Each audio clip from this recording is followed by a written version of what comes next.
Terima kasih Tuhan. Tuhan, pada hari ini berbicaralah bagi kami sekalian ya Tuhan. Kami mau bersekutu di dalam firman Tuhan. Biarlah ini merupakan persekutuan hayat yang kaya dengan hayat ilahi. Biarlah semua kami terlibat Tuhan untuk membagi kenikmatan kami akan Kristus sepanjang minggu ini Tuhan, yang sudah kami alami. Dan sepanjang firman diberitakan, biarlah kami mau membagikan kenikmatan atas Kristus yang kami alami sepanjang firman diberitakan. Kami percaya Engkau akan berkata-kata, Engkau akan berbicara bagi kami secara pribadi Tuhan, dan Engkau akan berbicara dalam hati kami Tuhan. Akan ada banyak pembicaraan Allah di dalam hati kami pada hari ini Tuhan, karena Engkau akan terus berkata-kata, Engkau akan terus bekerja di dalam kami Tuhan, karena Engkau adalah Allah yang bekerja di dalam kami. Tuhan, berkati penyampaian firman-Mu, urapi hamba-Mu, urapi kami semua untuk berbagi di dalam persekutuan firman Tuhan. Pakai kami semua untuk menyalurkan hayat Tuhan. Dan biarlah ini menjadi persekutuan hayat yang memperkaya kami, yang menghidupkan kami, yang menumbuhkan kami Tuhan. Dan pulang dari tempat ini kami benar-benar ditumbuhkan, diperkaya di dalam hayat ilahi. Penuhi kami dengan diri-Mu sendiri, jenuhi kami dengan diri-Mu sendiri Tuhan. Resapi kami dengan diri-Mu Tuhan. Oh Tuhan, kami datang sebagai bicara yang kosong dan terbuka di hadapan Tuhan. Penuhi kami, jenuhi kami, resapi kami dengan Kristus. Biar kami semua menyerap Kristus sebanyak-banyaknya pada hari ini Tuhan. Dan kami tidak mau menyerap yang lainnya Tuhan. Kalau kami memakan firman sebanyak-banyaknya pada hari ini, dan kami tidak mau memakan yang lain Tuhan. Hanya Engkau yang ada di dalam hati kami, hanya Engkau yang ada di dalam hidup kami. Engkau milik kami dan kami milik Tuhan. Terima kasih Tuhan, karena Engkau menjadi pemilik hidup kami. Kami berdoa di dalam nama Tuhan kami yang mulia, yang ajaib, yang luar biasa bagi kami.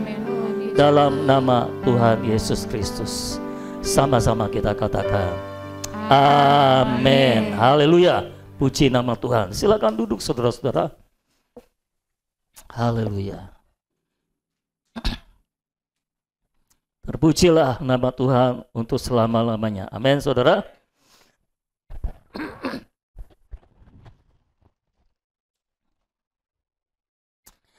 Baik, hari ini kita akan menyelesaikan Matius pasal yang ke-6, dan secara spesifik kita akan bersekutu, kita akan mempersekutukan firman tentang doa Bapa kami, ya saudara. Mungkin ini kali pertama kita bersekutu tentang doa Bapa kami. Kita perlu mempersekutukannya karena ini cukup penting saudara-saudara. Dan minggu depan itu awal bulan, tanggal 2 kalau nggak salah. Lalu tanggal 7-nya itu ada hari Jumat Agung, peringatan kematian Tuhan. Saya belum merasa kita perlu melaksanakan kebaktian khusus Jumat Agung. Jadi kita akan lakukan perayaan Jumat Agung pada minggu depan, tanggal 2. Jadi kita akan lakukan perjamuan kudus minggu depan, sekaligus memperingati kematian Tuhan. Lalu minggu depannya lagi, tanggal 9, itu hari Paskah, hari kebangkitan Tuhan. Jadi hari Paskah tanggal 9, kita akan merayakan hari Paskah, itu kira-kira. Itu sebabnya minggu depan kita tidak masuk ke pasal 7 dulu dari Matius. Kita masuk kepada berita tentang kematian Tuhan, lalu tanggal 9-nya berita tentang kebangkitan Tuhan. Tapi hari ini kita akan menyelesaikan pasal 6 dari kitab Matius. Setuju? Cuma satu orang yang setuju. Yang lain setuju, saudara? Ya, saudara. Jadi hari ini kita akan membahas tentang doa Bapa kami, dan saya mau beri judul doa Bapa kami ini adalah doa kerajaan.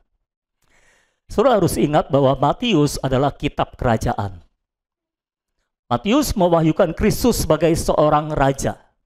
Ya saudara-saudara, itu sebabnya sepanjang kitab Matius kita belajar bahwa Yesus adalah raja. Raja yang dilahirkan sebagai manusia, raja yang melayani dan sebagainya. Tapi sepanjang pelayanan Tuhan Yesus, tujuannya adalah merintis sebuah kerajaan yang baru di dalam dunia ini, yaitu kerajaan sorga. Yang realitasnya adalah gereja, dan manifestasinya nanti dalam kerajaan 1000 tahun. Itulah kerajaan damai 1000 tahun yang diperintah oleh Tuhan Yesus dan semua umat pemenangnya. Saudara-saudara, nah pasal 6 kita sudah bahas pada minggu yang lalu, yang lain-lainnya, dan hari ini secara spesifik kita akan bahas tentang doa Bapa kami. Itu ada di dalam ayat 7 sampai ayat yang ke-15. Jadi kita akan baca dulu bersama-sama ayat 7 sampai ayat 15 dari pasal yang ke-6. Setuju? Nah, gitu dong. Ayat 7. Lagi pula dalam doamu itu, janganlah kamu bertele-tele seperti kebiasaan orang yang tidak mengenal Allah. Jadi orang yang doanya bertele-tele itu adalah kebiasaan orang yang tidak mengenal Allah. Orang yang tidak mengenal Allah kalau doa bertele-tele. Mereka menyangka bahwa karena banyaknya kata-kata doanya akan dikabulkan. Jadi janganlah kamu seperti mereka.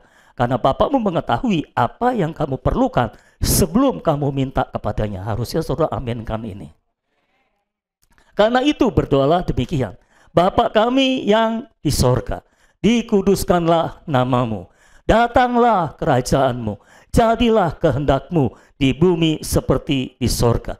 Berikanlah kami pada hari ini makanan kami yang secukupnya.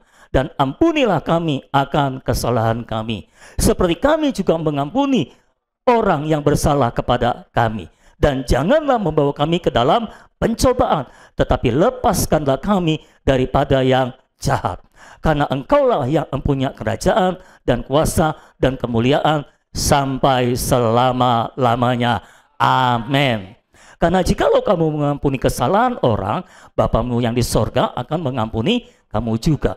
Tetapi jikalau kamu tidak mengampuni orang, Bapakmu juga tidak akan mengampuni kesalahanmu.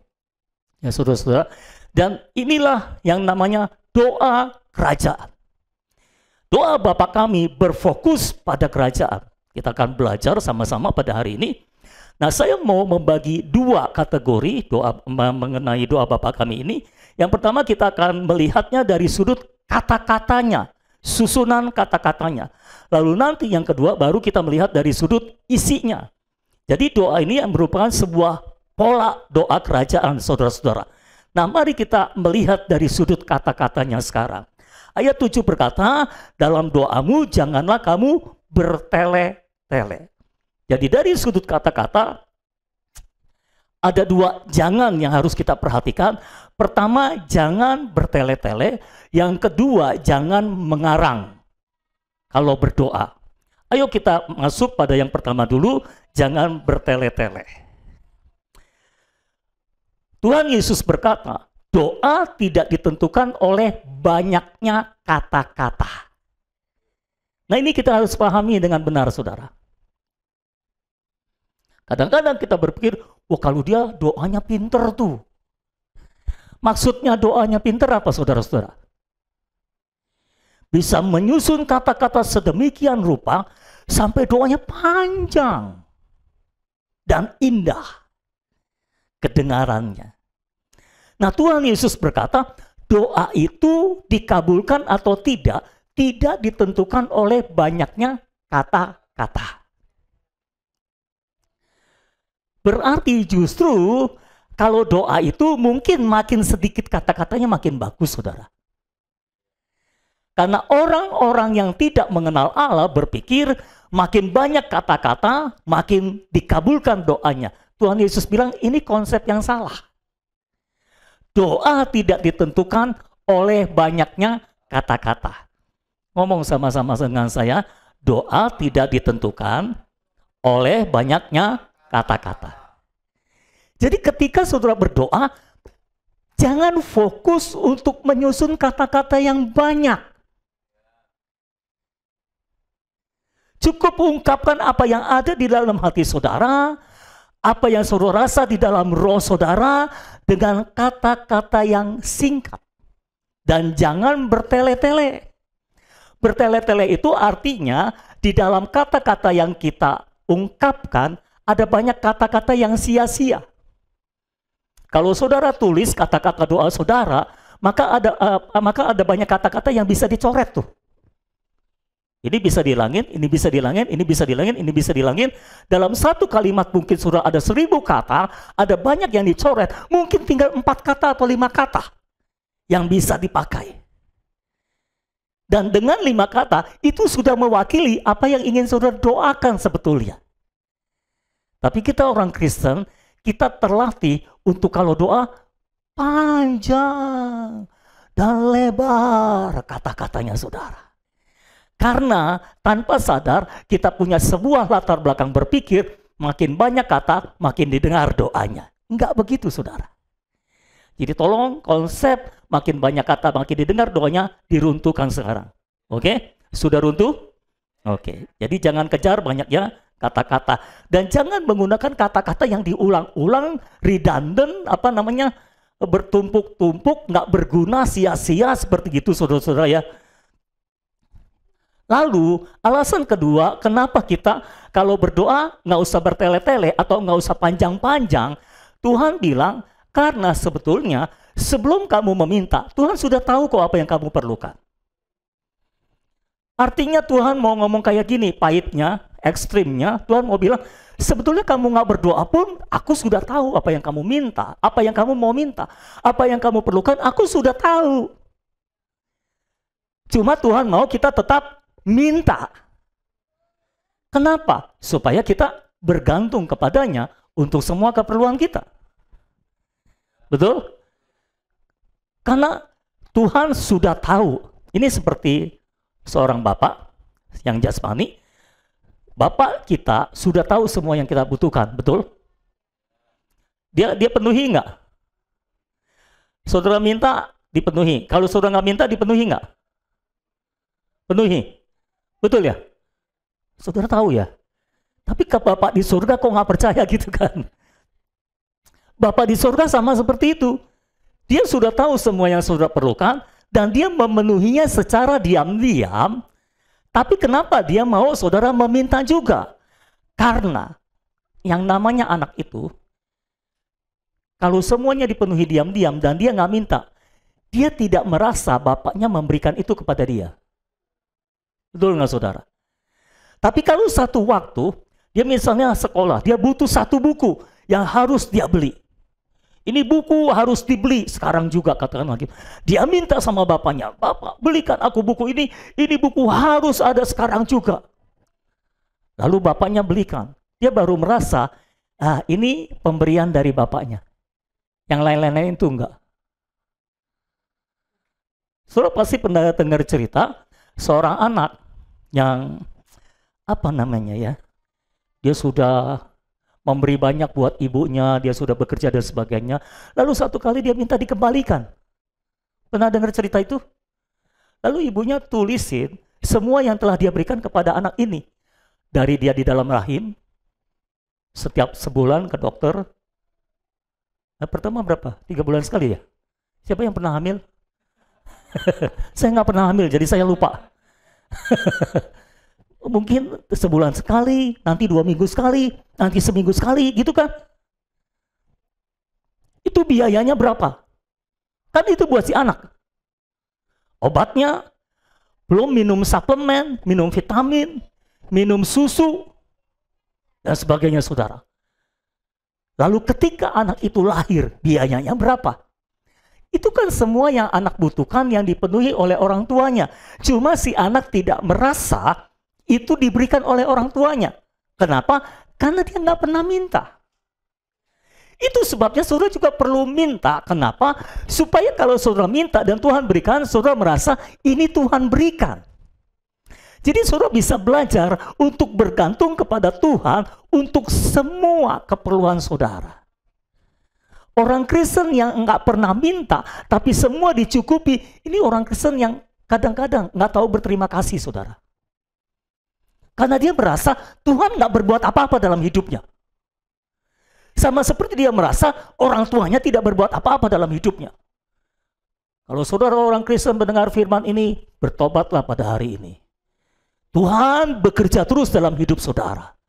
Tuhan bekerja memenuhi semua kebutuhan saudara. Tapi berapa banyak ucapan syukur yang kita naikkan kepadanya, nggak sebanding saudara-saudara. Itu sebabnya seringkali orang Kristen, saya pernah dengar kesaksian orang Kristen kayak gini. Aku mengalami mujizat. Kenapa aku harus mengalami mujizat? Supaya itu terbukti Tuhan hidup. Lah saya bilang, Maksudnya apa? Kamu mengalami mujizat supaya terbukti Tuhan hidup. Jadi kalau kamu nggak mengalami mujizat, Tuhan tidak hidup. Kasihan sekali Tuhan.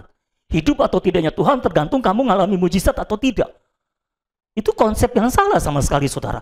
Tuhan hidup apakah saudara mengalami mujizat atau tidak. Permasalahannya adalah setiap hari saudara bernafas. Itu kalau di rumah sakit oksigen mahal. Saudara kalau disuruh bayar oksigen sama Tuhan, saudara mungkin nggak mampu bayar. Loh. Tapi pernahkah kita bersyukur buat hal itu? Kalau pagi ini kita bangun dan kita masih bisa menghirup udara. Oh Tuhan Yesus. Kita harusnya bersyukur. Karena di rumah sakit oksigen mahal. Kapan saudara tahu harga oksigen mahal? Ketika saudara masuk ICU. Baru ketahuan harga oksigen mahal. Nah itu sebabnya Tuhan juga mau kita meminta keperluan kita supaya kita tahu bahwa Tuhanlah yang mencukupi semua keperluan kita, bukan hasil kerja kita. Saudara sadar tidak sadar, Tuhan sudah tahu semua keperluan saudara dan secara tersembunyi Dia bekerja dalam hidup saudara mencukupi semua kebutuhan saudara, iya atau iya. Sekalipun saudara berkata kadang-kadang, ini mepet, tapi lolos juga kan? Sampai di sini semua sudah lolos kan? Kalau nggak lolos kan nggak ada di sini, ya kan? Betul. Aduh Tuhan, kadang-kadang kita sampai terkaing-kaing, tapi lolos juga kan? Saudara pikir siapa yang menopang hidup saudara? Saudara pikir siapa yang mencukupi semua kebutuhan saudara itu? Perkara rumah, perkara ini, perkara itu, aduh mepet. Ada datang pertolongan Tuhan. Cuma kadang-kadang kalau saudara nggak berdoa sungguh-sungguh untuk hal itu, baru ada jalan keluar, saudara nggak merasa itu tangan Tuhan yang menolong saudara. Saudara tidak melihat itu sebagai tangan Tuhan yang menolong saudara. Jadi saudara perlu berdoa juga untuk keperluan saudara. Tapi ketika saudara berdoa, pastikan saudara tidak bertele-tele, karena sebetulnya Tuhan sudah tahu kok apa yang saudara butuhkan. Jadi jangan coba menjelaskan kepada Tuhan apa yang saudara butuhkan. Tuhan tidak butuh penjelasan. Tuhan hanya mau dengar suara hati saudara, teriakan saudara, seruan saudara dari dalam batin saudara. Tuhan hanya mau dengar itu. Tuhan nggak butuh penjelasan. Jadi kalau berdoa, mohon jangan menjelaskan apa-apa kepada Tuhan, karena Tuhan sudah tahu semuanya. Permasalahannya seringkali kita orang Kristen berusaha menjelaskan segala sesuatu kepada Tuhan.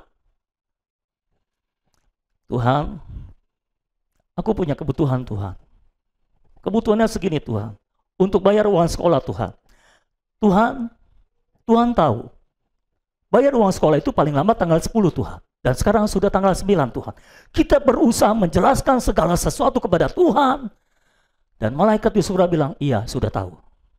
Setiap kalimat yang kita sebut untuk menjelaskan, malaikat di surga berteriak, iya Tuhan sudah tahu. Iya Tuhan sudah tahu.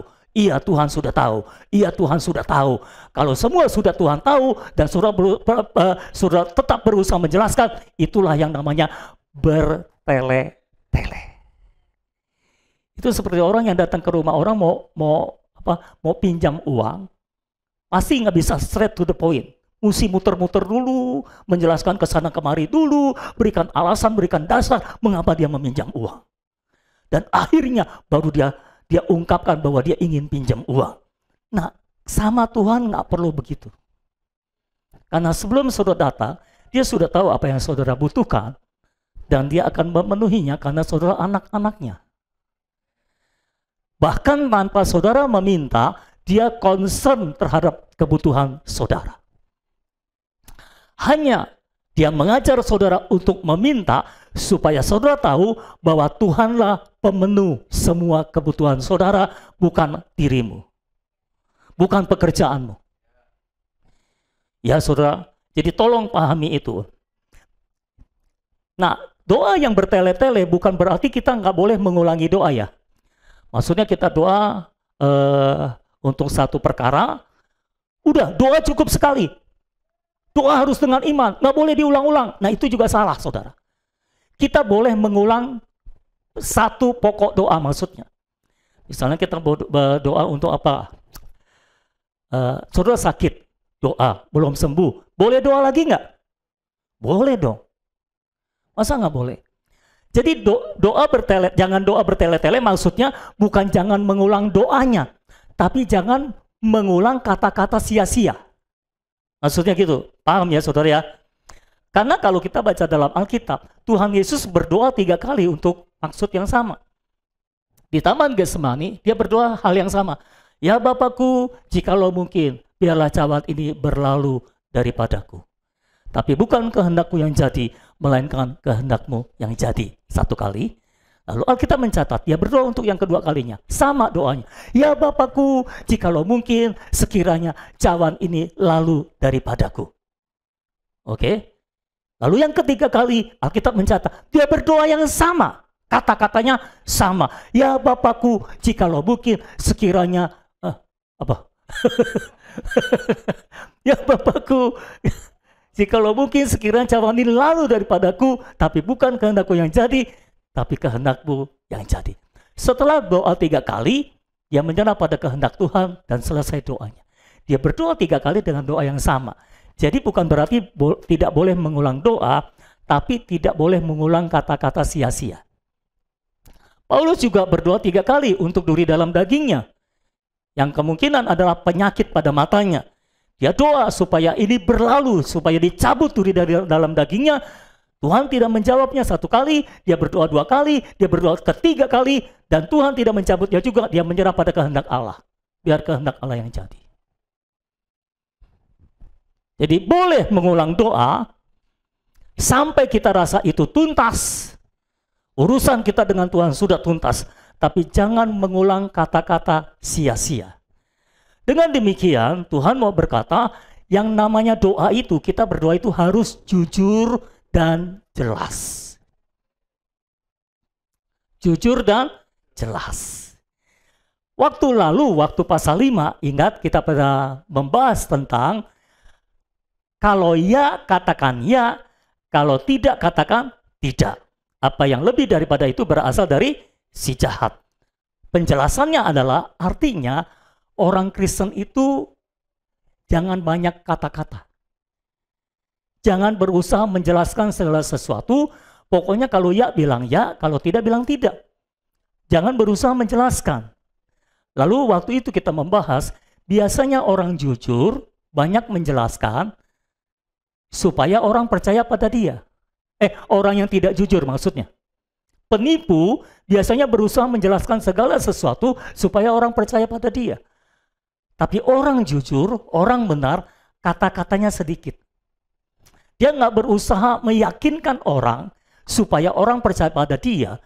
Karena kalau namanya orang jujur, ya kalau percaya ya percaya, kalau enggak ya enggak. Ya saudara, jadi doa pun seperti itu. Doa pun kita harus jujur dan sederhana, saudara-saudara, dan jelas, straight to the point. Itulah doa dari sudut kata-kata. Ungkapkan apa yang ada dalam batinmu, ungkapkan pembicaraan Allah dalam batinmu, ungkapkan apa yang Roh Kudus kerjakan dalam batinmu, lalu ungkapkan dengan ungkapan-ungkapan pendek dari apa yang engkau rasakan di dalam roh. Dalam KTP ada bahan tentang berdoa. Kita sudah melaluinya kalau nggak salah kan? Ya, di situ dijelaskan. Kalau berdoa, sebetulnya doa yang sejati adalah mengungkapkan apa yang terjadi di dalam roh, apa yang kita rasa di dalam roh. Jadi doa itu harusnya fokus untuk merasakan apa yang terjadi di dalam roh, apa yang Tuhan kerjakan di dalam roh, apa yang Tuhan bicarakan di dalam roh, lalu kita mengekspresikannya dengan kata-kata kita. Karena 2 hal yang paling penting di dalam berdoa adalah kita menyerap Allah dan kita mengekspresikan Allah. Kita menyerap Allah, kita merasakan dia bekerja di dalam kita merasakan dia berbicara di dalam kita, lalu ketika kita mengungkapkan apa yang kita rasakan di dalam roh kita sedang mengekspresikan Allah. Banyak orang ketika berdoa, dia tidak mengekspresikan Allah, tapi dia mengekspresikan dirinya sendiri. Dia marah dulu, dia nangis, dia ketawa, dia mengekspresikan emosinya. Lalu dia menaikkan pokok-pokok doa. Dia mengekspresikan pikirannya. Dia mengekspresikan dirinya sendiri dan dia tidak mengekspresikan Allah. Doa seharusnya menyerap Allah dan doa seharusnya mengekspresikan Allah. Kalau setiap kali saudara berdoa entah berapa lama, mau 15 menit, 30 menit, 60 menit, 2 jam, 3 jam, yang penting berapa banyak saudara menyerap Allah. Kalau saudara 15 menit berdoa dan dalam 15 menit full saudara menyerap Allah, Allah akan bertambah di dalam diri saudara. Dan kalau Allah bertambah, dirimu semakin berkurang. Amin, saudara-saudara. Dibanding saudara berdoa 1 jam, tapi menyerap Allahnya cuma 5 menit.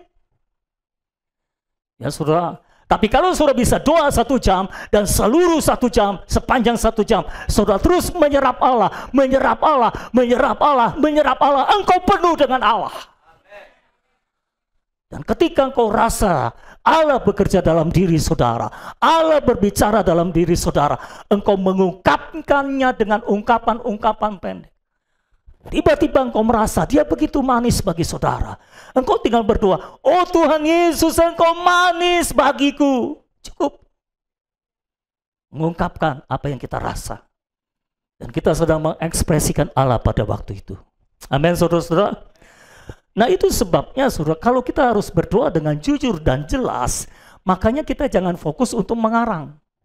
Yang kedua, jangan mengarang kalau berdoa. Kita harus sibuk merasakan apa yang terjadi di dalam roh, bukan sibuk memakai pikiran kita untuk mengarang kata-kata. Yes.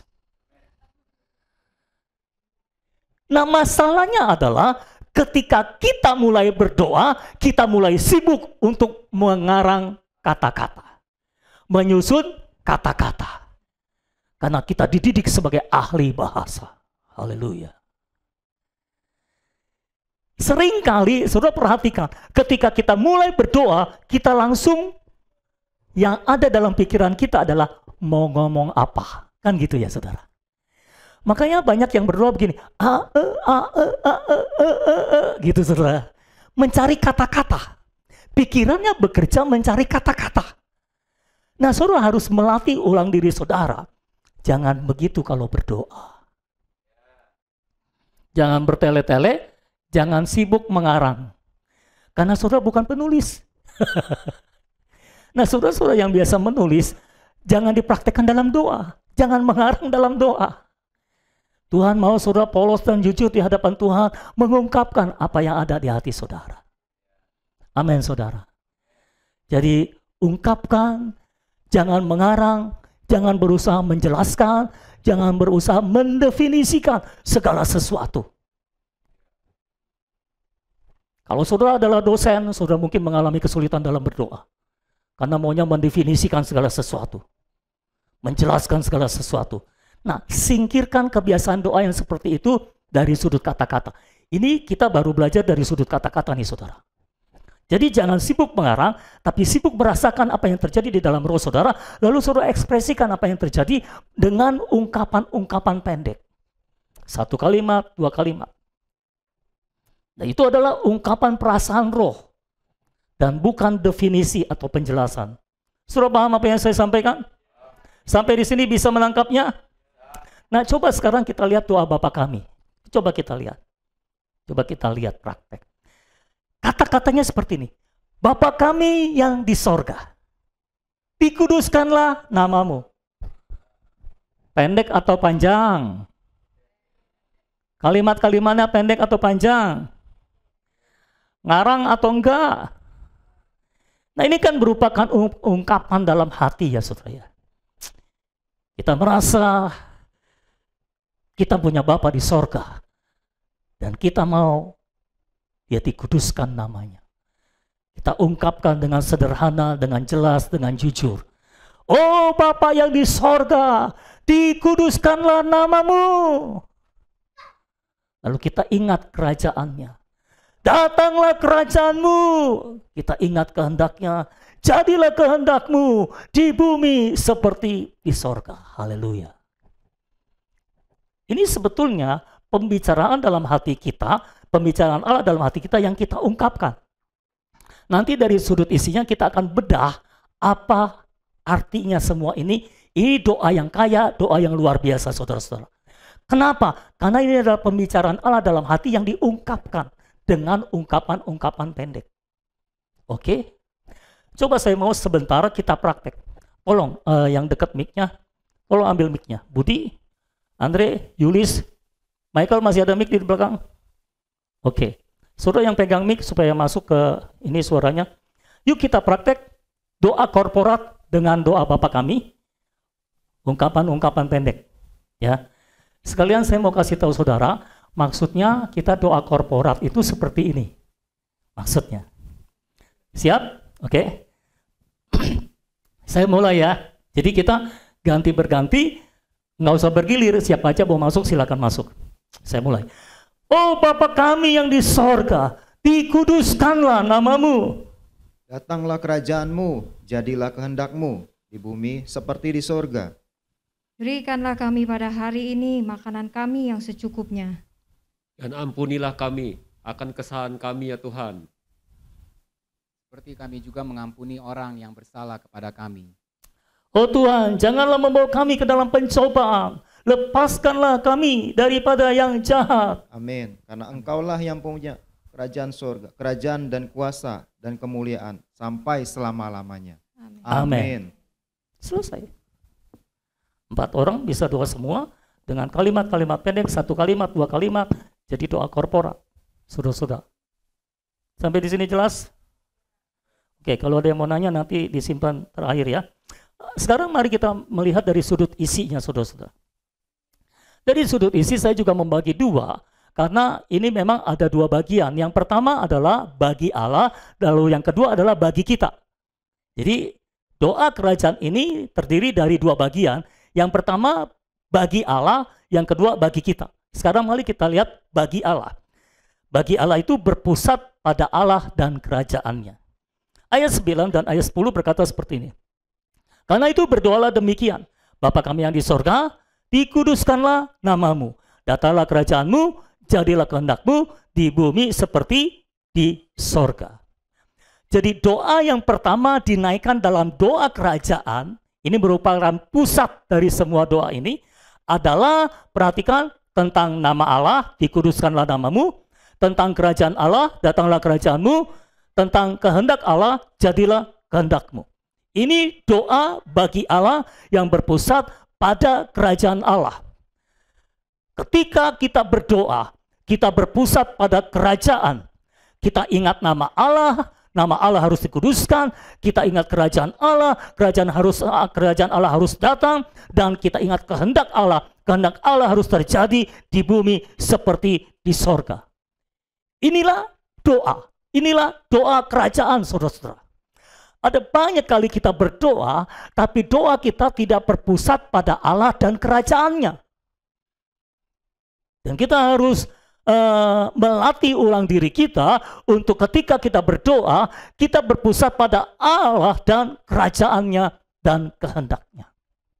Saudara-saudara, itu sebabnya Tuhan Yesus mengajar kita berdoa. Yang pertama-tama didoakan dalam doa kerajaan adalah tentang nama Allah, kerajaan Allah, kehendak Allah. Siapa yang kalau berdoa ingat nama Allah, ingat kerajaan Allah, ingat kehendak Allah? Nggak usah angkat tangan. Oke? Ini menjadi pusat dari doa kerajaan, ditempatkan pada yang pertama. Tadi ada kata-kata, karena itu berdoalah demikian. Nah, kata-kata karena itu berdoalah demikian tidak berarti doa ini harus dihafalkan dan didoakan setiap hari secara persis kalimatnya seperti ini. Bukan seperti itu maksudnya. Tapi ini merupakan sebuah pola doa kalau saudara mau menaikkan doa kerajaan. Inilah polanya. Di dalam doa saudara menguduskan nama Allah, saudara berdoa untuk datangnya kerajaan Allah. Ini mengacu kepada manifestasi kerajaan 1000 tahun, kerajaan Tuhan Yesus Kristus.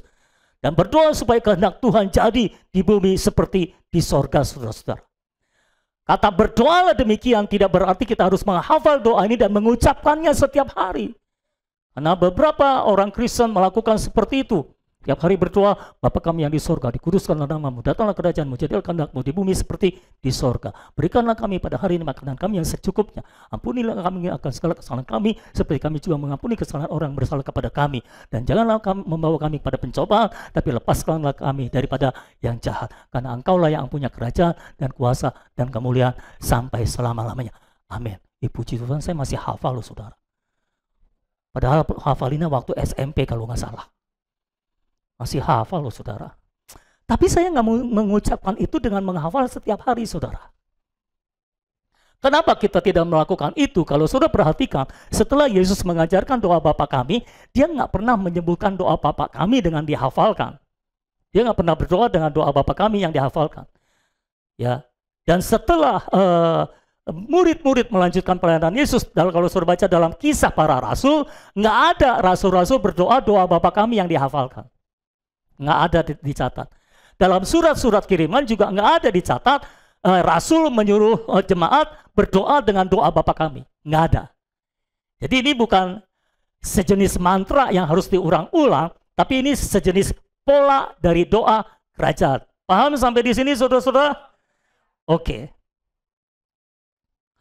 Lalu di situ juga dijelaskan ada cuma satu alamat doa, yaitu Bapa kami yang di sorga. Waktu lalu kita belajar, datanglah kepada Bapa di tempat yang tersembunyi, masuklah ke kamarmu secara tersembunyi, berdoalah secara tersembunyi kepada Bapa yang di tempat tersembunyi, dan Bapamu akan menjawab secara tersembunyi. Pastikan ketika saudara berdoa, saudara tidak salah alamat. Alamatnya kepada Bapa. Saudara pasti pernah mendengar cerita seorang anak yang berdoa kepada Tuhan, tapi supaya didengar oleh kakeknya. Dia mau beli bola, nggak ada uang, lalu dia doa keras-keras, kakeknya ada di ruang tamu, lagi pakai kursi goyang. Dia doa di sebelah ruang tamu keras-keras, Tuhan Yesus, berikan aku bola, aku butuh bola ya Tuhan. Dia lihat ke kakeknya, dengar apa enggak ini? Kayaknya belum dengar, dia doa lebih keras lagi. Tuhan Yesus, Tuhan kirim orang yang bisa memberikan aku bola dan sebagainya karena dia mau bola. Kakeknya mendengarnya, lalu kakek beli bola ke warung, lalu memberikan kepada dia. Nina, doamu dijawab. Oh puji Tuhan. Nah ini bukan doa yang seperti ini saudara. Ini alamat doanya salah. Mungkin lebih cepat terjawab, tapi dia tidak berdoa kepada Bapa di sorga. Dia berdoa kepada kakek di kursi goyang. Saudara-saudara. Nah, saudara kalau doa jangan seperti itu. Para istri nih suka doain suami kan ya. Jangan sengaja di depan suami. Oh Tuhan Yesus jamahlah suamiku.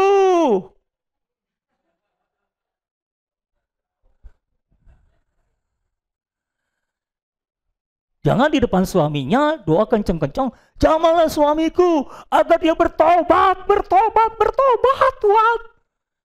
Kalau begitu suamimu bukan bertobat nanti, tambah kumat dia saudara-saudara.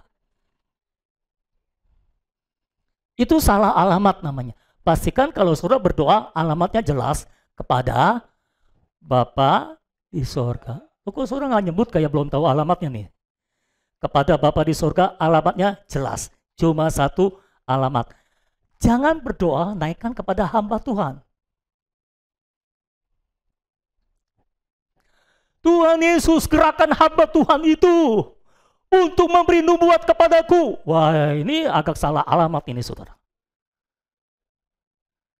Pastikan kita hanya tertuju kepada Bapa di sorga dan bukan kepada yang lainnya. Juga saudara jangan berdoa seperti ini. Tuhan gerakanlah orang untuk mencukupi kebutuhanku. Itu alamatnya juga salah itu. Nanti kebetulan mertua saudara lewat dengar saudara berdoa. Apa nih kebutuhannya gitu saudara. Lalu dia beliin. Lalu saudara bilang, oh puji Tuhan, Tuhan menjawab doaku. Saya pikir itu bukan Tuhan menjawab doamu. Mertuamu yang menjawab doamu.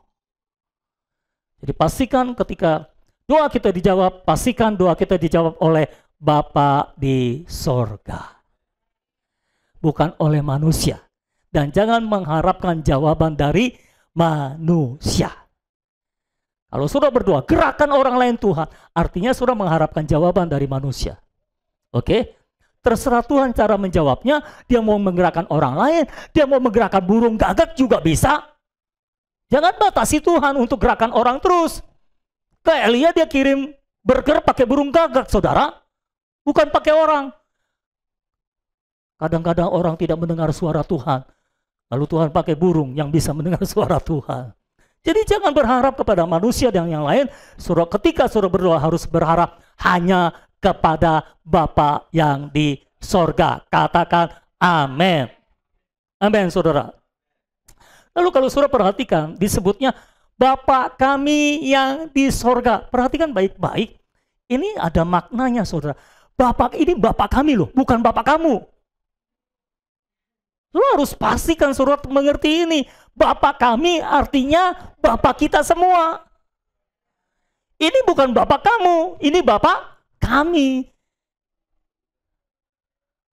Bapakku dan Bapakmu. Oke? Bukan cuma Bapak kamu gitu kan. Artinya ketika saudara berdoa, saudara ini terlibat dengan tubuh Kristus. Ini Bapak kita semua, bukan cuma Bapakku, tapi Bapak kami. Jadi ketika kita berdoa, itu Bapak semua orang percaya. Bukan cuma Bapakmu. Jangan merasa Tuhan itu cuma mengasihimu, cuma menjawab doamu, lalu tidak menjawab doa orang yang lainnya. Ini Bapak kami. Kalau dia mengerti kebutuhanmu, dia juga mengerti semua kebutuhan tubuh Kristus yang lainnya. Betul? Itu sebabnya di dalam doa, walaupun kita doanya pribadi, tapi kita tetap terikat dengan yang lainnya. Karena kita tubuh Kristus. Kan nggak ada tangan lepas dari tubuh kan?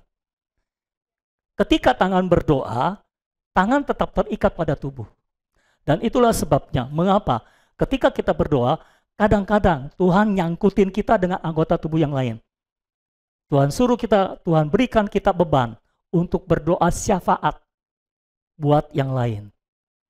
Karena ini Bapak kami, bukan Bapak kamu. Jadi tolong sadari, berdoa itu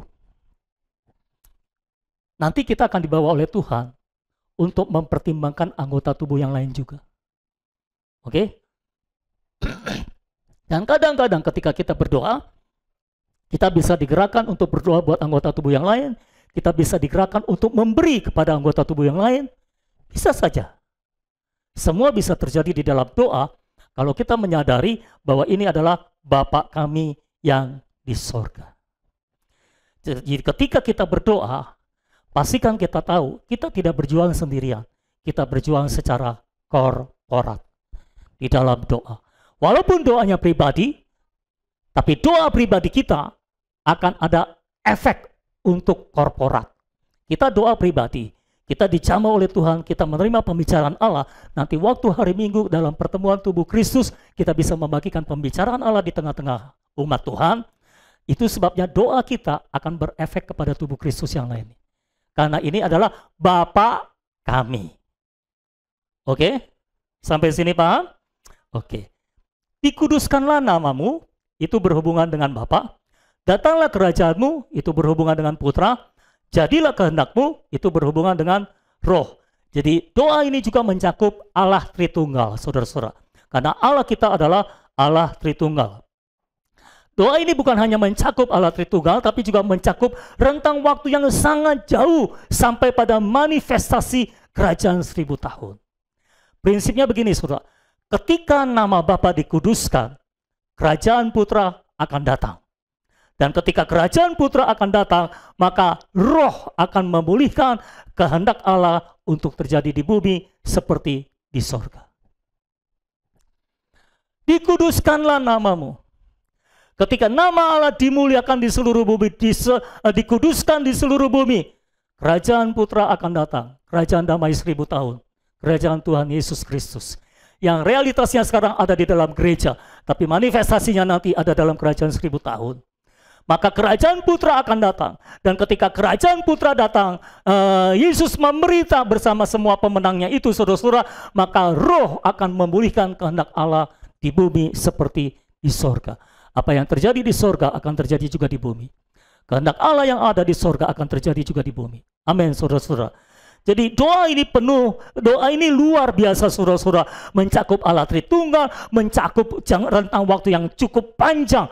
Karena doa ini berpusat pada kerajaan. Amin, saudara-saudara. Jadi ini doa yang kaya, doa yang luar biasa. Paham, saudara?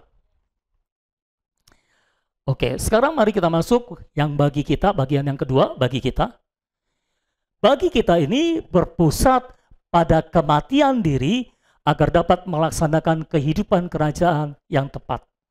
Jadi kalau yang pertama bagi Allah itu berpusat pada kerajaan Allah, lalu yang kedua tetap berpusat pada kerajaan Allah sebetulnya, tapi karena ini doanya bagi kita, maka pusatnya pada kematian diri. Kenapa harus mati diri kita? Agar kita bisa melaksanakan kehidupan kerajaan yang tepat. Hanya orang-orang yang telah mati bagi dirinya sendiri yang bisa melaksanakan kehidupan kerajaan yang tepat. Dan orang-orang yang bisa melaksanakan kehidupan kerajaan yang tepat, mereka lah yang akan memerintah dalam kerajaan 1000 tahun. Amin. Oke, yang pertama mari kita melihat berdoa bagi keperluan kita. Ayat 11 perhatikan, berdoa bagi keperluan kita, bagaimana doanya. Berikanlah kami pada hari ini makanan kami yang secukupnya. Ayat 11. Ini doa bagi keperluan kita, saudara. Doanya gimana? Berikanlah kami keperluan kami atau makanan kami pada hari ini yang secukupnya. Mau tanya, ada orang Kristen yang doa seperti ini? Hah?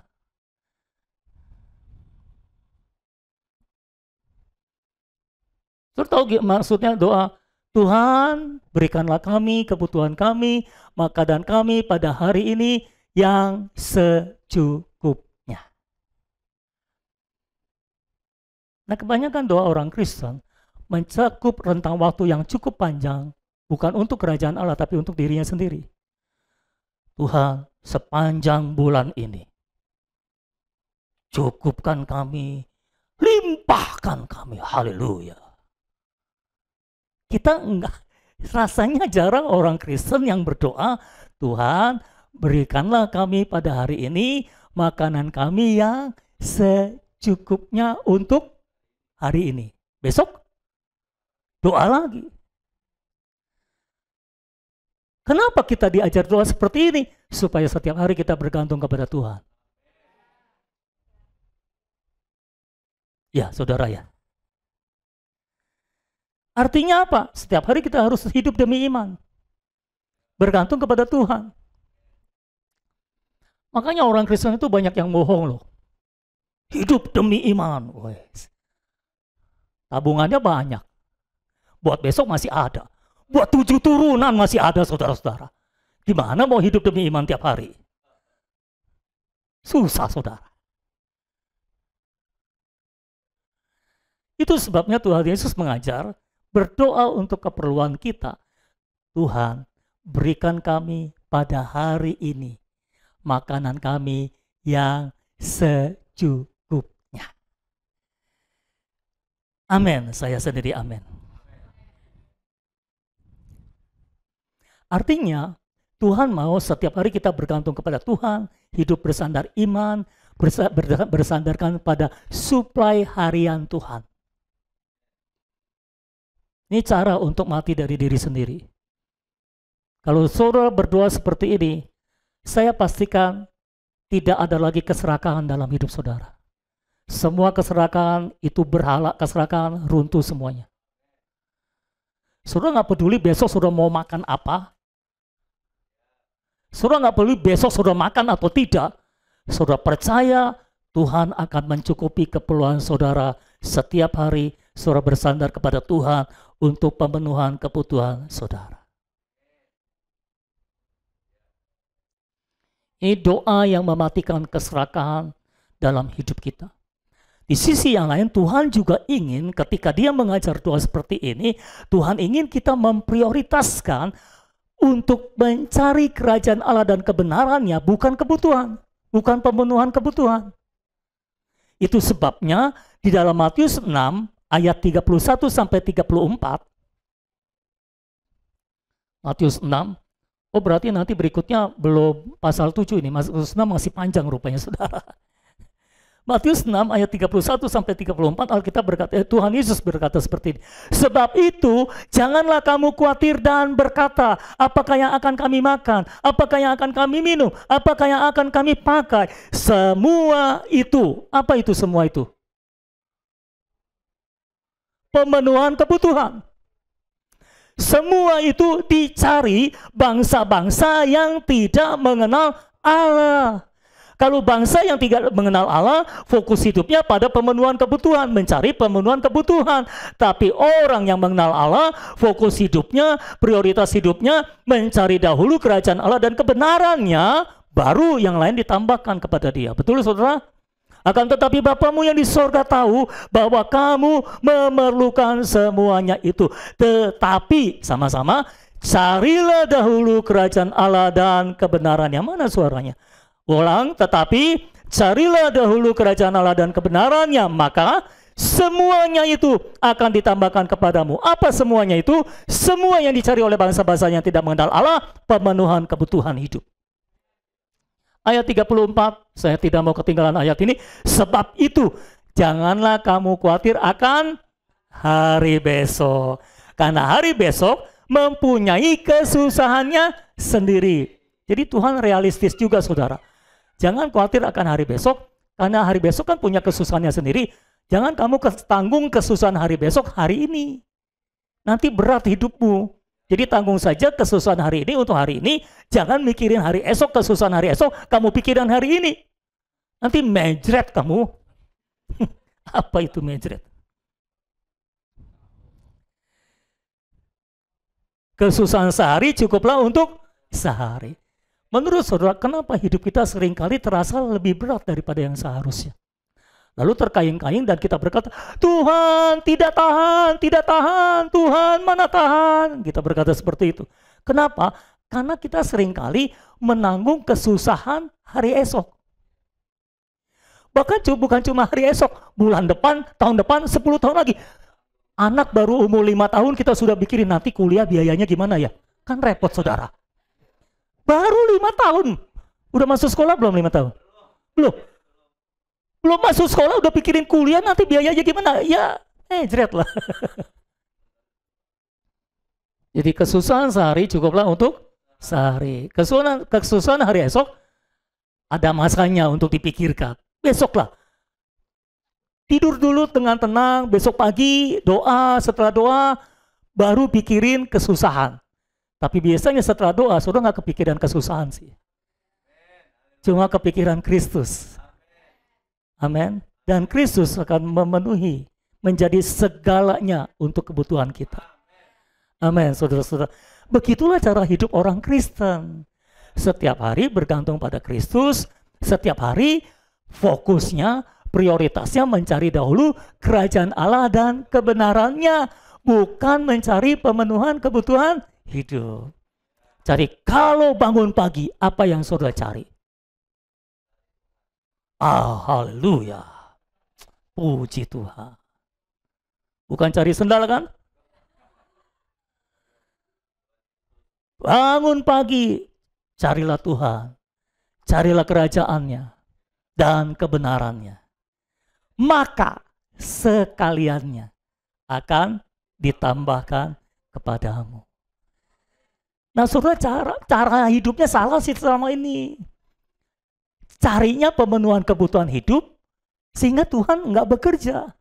Tuhan nggak merasa bertanggung jawab untuk memenuhi kebutuhan saudara. Karena saudara nggak mencari dahulu kerajaan Allah dan kebenarannya. Kalau saudara cari dahulu kerajaan Allah dan kebenarannya, makanya itu milik saudara. Maka sekaliannya akan ditambahkan kepadamu. Haleluya. Kalau Tuhan tambahkan, kadang-kadang kelebihan nambahnya saudara. Jadi ayo kita hidup sebagai orang Kristen dengan cara kerajaan.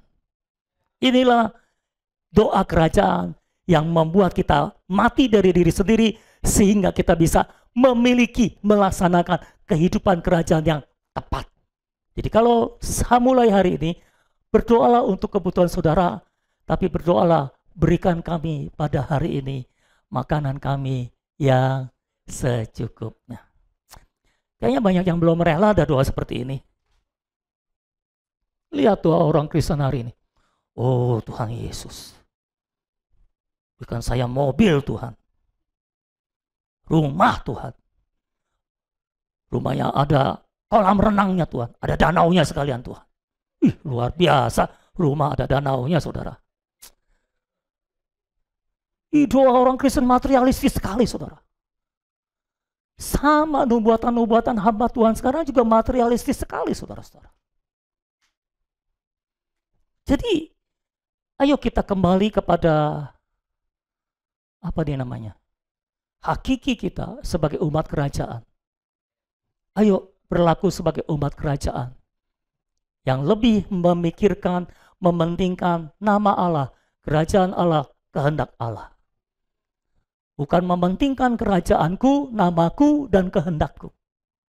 Aku harus mati, biar Kristus hidup. Kalau aku tidak mati, Kristus tidak bisa hidup di dalamku. Amin. Semua siap mati, biar Kristus hidup. Amin. Terima kasih untuk beberapa amin. Yang kedua, kita berdoa bagi kegagalan atau kesalahan kita.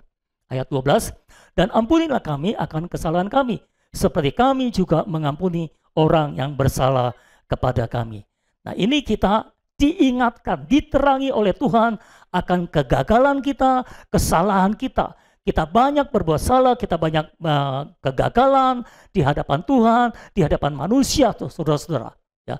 Kita banyak berbuat kesalahan terhadap Tuhan, terhadap gereja, terhadap keluarga kita, terhadap pasangan kita, terhadap anak kita, terhadap orang tua kita, terhadap teman-teman kita, terhadap teman bisnis kita, dan sebagainya. Ketika kita berdoa, seringkali Tuhan menerangi kita saudara-saudara, lalu Tuhan soroti bagian-bagian hidup kita di mana kita telah gagal, di mana kita telah berbuat salah di hadapan Tuhan. Ini adalah cara untuk membersihkan hati nurani. Ketika kita diterangi oleh Tuhan, maka kita harus mengaku dosa kita, mengakui kegagalan kita, dan mengakui kesalahan kita. Bukannya membela diri. Kenapa ini penting? Karena ini membersihkan hati nurani kita dari semua kesalahan dan kejahatan. Dan ini membutuhkan keterbukaan terhadap Tuhan. Semakin terbuka kita, semakin banyak kita bisa menerima terang di hadapan Tuhan. Tapi semakin kita tertutup di hadapan Tuhan, maka Tuhan sulit untuk menerangi kita.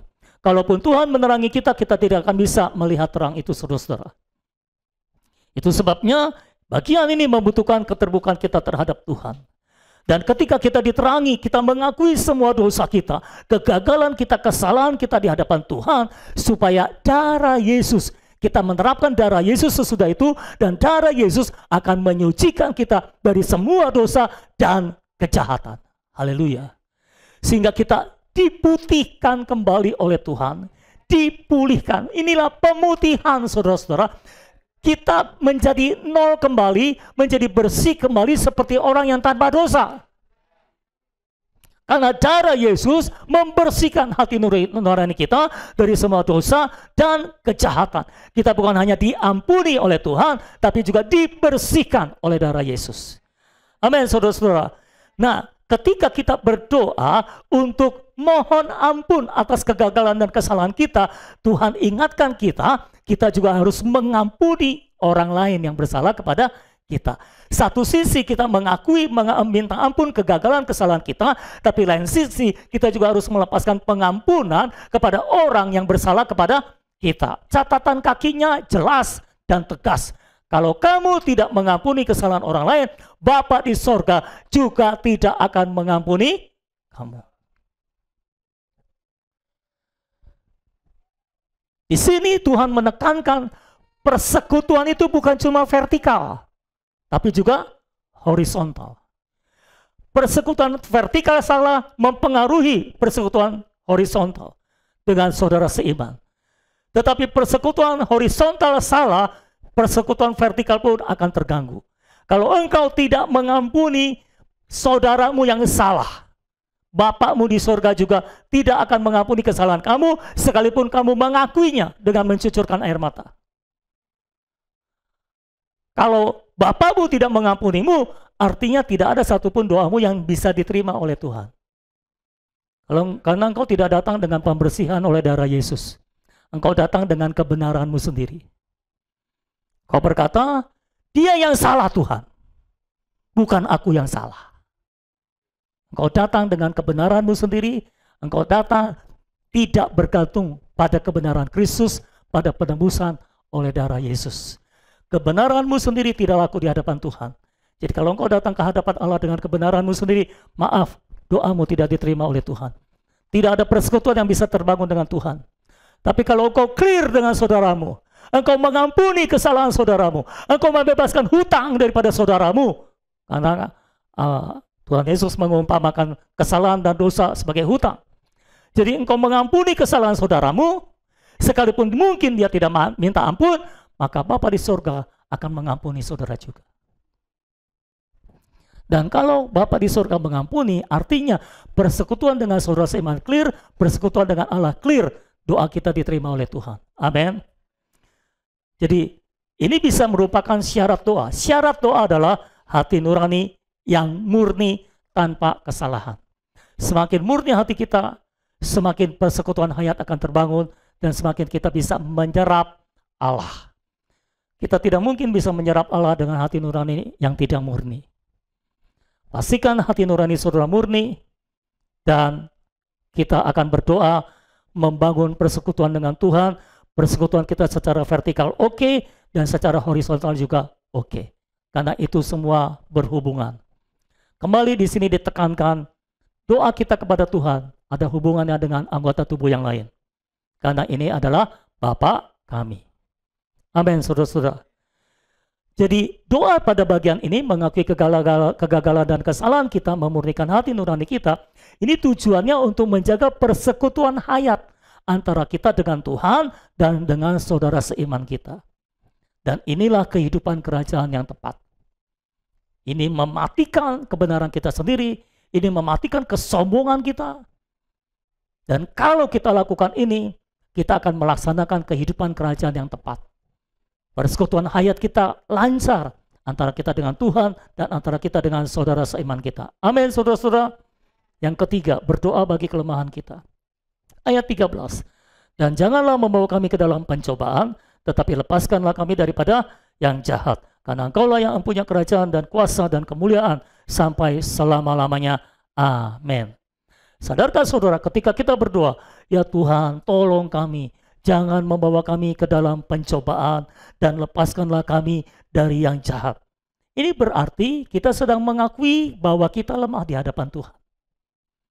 Makanya kita berdoa supaya jangan dibawa ke dalam pencobaan. Supaya dilepaskan dari yang jahat. Yang jahat adalah si iblis itu. Yesus pernah dicobai. Dan Yesus menang. Tapi setelah itu, nggak ada catatan Alkitab Yesus pernah dicobai lagi oleh iblis. Cuma satu kali di Matius pasal 4. Kita sudah bahas itu kan?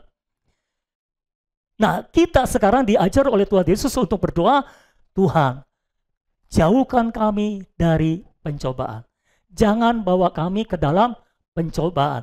Lepaskanlah kami dari yang jahat. Maksudnya apa? Kita mengakui Tuhan, aku ini lemah,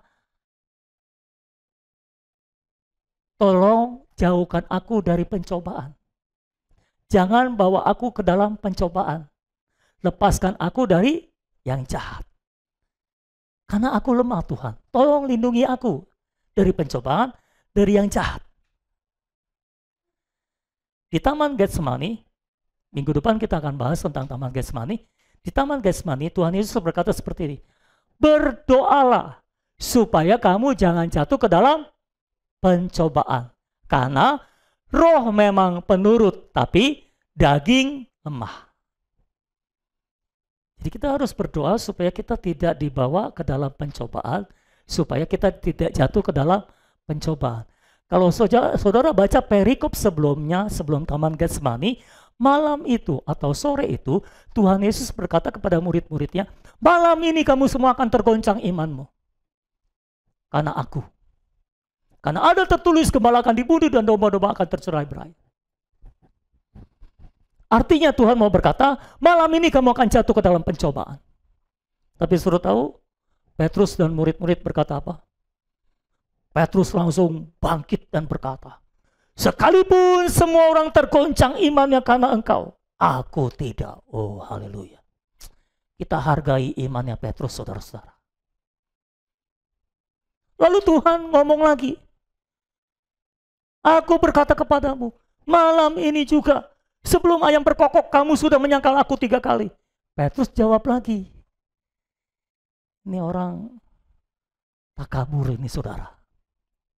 Dia berkata gini, sekalipun aku harus mati, aku tidak akan menyangkal engkau. Oh haleluya. Tapi buktinya, dia menyangkal 3 kali sebelum ayam berkokok seperti yang Tuhan Yesus katakan. Petrus merasa kuat, karena itu dibawa ke dalam pencobaan dan terbukti dia lemah. Kalau saudara merasa lemah, saudara akan berdoa, Tuhan, tolong jauhkan aku dari pencobaan, dari yang jahat. Kalau saudara merasa kuat, Tuhan akan bawa ke dalam pencobaan untuk membuktikan bahwa saudara ini lemah. Supaya saudara tahu bahwa bersandar hayat alamiah saudara, saudara adalah orang yang terlemah di dunia. Petrus tidak sadar, dia mau mengikut Tuhan bersandarkan hayat alamiahnya. Dan Tuhan buktikan, dia bukan orang kuat, dia orang lemah. Dia menyangkal Yesus 3 kali. Dan di malam Getsemani itu Tuhan ditangkap dan murid-murid semua kabur. Jurus terakhir mereka pakai, jurus langkah 1000. Kabur. Kita tidak bisa mengikut Tuhan dengan hayat alamiah kita yang lemah. Itu sebabnya kita mengakui kelemahan kita di hadapan Tuhan. Tuhan, aku lemah, tolong jangan bawa aku ke dalam pencobaan, lepaskan aku dari yang jahat. Amin, saudara-saudara. Kita berdoa seperti itu karena kita percaya dialah yang mempunyai kerajaan dan kuasa dan kemuliaan sampai selama-lamanya. Artinya kita percaya dialah yang pegang kendali. Dia pegang kekuasaan, saudara-saudara. Dia pegang kendali hidup kita. Dia pegang kendali atas sejarah dunia ini. Dia pegang kendali atas segala sesuatu yang terjadi. Jadi ketika kita berdoa, Tuhan, jauhkan aku dari pencobaan, lepaskan aku dari yang jahat. Kita mengakui kelemahan kita di hadapan Tuhan, tolong lindungi aku Tuhan dari pencobaan. Kalau engkau tidak lindungi aku lemah Tuhan. Aku bisa gagal dalam pencobaan seperti Petrus. Aku nggak mampu menghadapi semua pencobaan. Jadi jangan jadi orang Kristen yang sombong, bersandarkan hayat alamiah. Orang Kristen yang terus bersandarkan hayat alamiah hidupnya selalu mudah tersinggung, mudah sombong, dan mudah takabur, saudara-saudara. Kalau ngomong luar biasa seperti Petrus, tapi ketika dia dibawa ke dalam pencobaan, dia gagal. Dan Tuhan memperlihatkan betapa lemahnya Petrus. Petrus mewakili kita. Dan Tuhan juga, kalau kita merasa teguh berdiri, Paulus berkata, siapa yang merasa teguh berdiri, hati-hatilah supaya jangan jatuh. Lebih baik kita mengakui kelemahan kita di hadapan Tuhan dan minta Tuhan melindungi kita dari pencobaan, dari yang jahat. Amin, saudara-saudara. Supaya dengan kekuatannya kita menjadi kuat. Supaya kita tahu bahwa Kristuslah kekuatan kita yang memampukan kita mengatasi semua pencobaan dan kejahatan dari si iblis, saudara-saudara. Dialah yang punya kerajaan dan kuasa dan kemuliaan sampai selama-lamanya. Kerajaan adalah ruang lingkup di mana Allah melaksanakan kuasanya. Sehingga dia dapat mengekspresikan kemuliaan. Itulah kerajaan, kuasa, dan kemuliaan. Nah, secara spesifik doa ini bertujuan agar kita hanya bersandar kepada Tuhan, hanya hidup oleh Kristus bagi kerajaannya. Inilah doa Bapa kami. Inilah pola dari doa kerajaan. Kalau saudara menekan doa ini, fokusmu akan teralihkan kepada kerajaan, kepada nama Allah, kerajaan Allah, dan kehendak Allah. Bukan kepada namamu, kerajaanmu, dan kehendakmu. Dan ketika engkau berdoa untuk dirimu sendiri, semua jenis doanya mematikan keakuan kita, mematikan keserakahan kita, mematikan kedagingan kita, mengakui kita lemah, kita penuh dengan kegagalan, kita penuh dengan kesalahan. Dan kita bersandar kepada darah Yesus yang menyucikan kita dari segala dosa dan kejahatan kita. Sehingga hati nurani kita dibersihkan, saudara-saudara. Ketika kita melaksanakan doa ini, dan kita berendam di doa seperti ini, semua disucikan, saudara-saudara. Dan fokus kita hanya kepada kerajaannya. Kita hanya mau mencari dahulu kerajaan Allah dan kebenarannya. Karena kita percaya, kalau kita mencari dahulu kerajaan Allah dan kebenarannya, maka sekaliannya itu akan ditambahkan kepada kita. Bila kita semua menjadi orang-orang Kristen yang prioritaskan kerajaan Allah dan kebenarannya, bukan pemenuhan kebutuhan. Maka pemenuhan kebutuhan akan diurus oleh Tuhan, akan disediakan oleh Tuhan. Amin, saudara-saudara.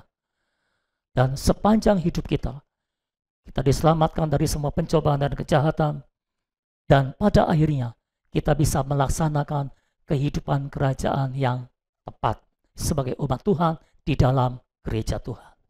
Bapa di surga, kami datang padamu, kami bersyukur Engkau mengajarkan kami doa yang luar biasa Tuhan. Oh, doa ini begitu luar biasa Tuhan. Doa ini begitu bermakna Tuhan. Doa ini begitu luar biasa Tuhan. Oh, haleluya. Terima kasih buat doa Bapa kami, buat pola doa kerajaan yang Kau ajarkan kepada kami Tuhan. Kami tahu ini bukan sejenis mantra yang harus kami ulang-ulangi Tuhan. Tapi ini sejenis pola doa yang harus kami pahami esensinya Tuhan. Dan kami lakukan esensinya Tuhan. Tuhan, biarlah setiap kali kami berdoa, kami menaikkan doa kerajaan seperti ini. Kami dikuasai oleh kerajaan seperti ini Tuhan. Sehingga fokus kami kepada nama Allah, kepada kerajaan Allah, dan kepada kehendak Allah. Bukan kepada nama kami, bukan pada kerajaan kami, bukan pada kehendak kami ya Tuhan. Tuhan, kami berdoa, matikan manusia alamiah kami. Matikan keakuan kami, matikan kedagingan kami, agar kami bisa merealisasikan kehidupan kerajaan yang tepat sebagai umat kerajaan yang tepat di dalam gereja-Mu Tuhan. Di dalam tubuh-Mu ya Tuhan. Tuhan, tolong kami untuk memahami bahwa persekutuan vertikal dan horizontal terkait erat Tuhan. Sehingga kami tidak bisa melalaikan persekutuan horizontal dan hanya bersekutu secara vertikal, demikian juga sebaliknya Tuhan.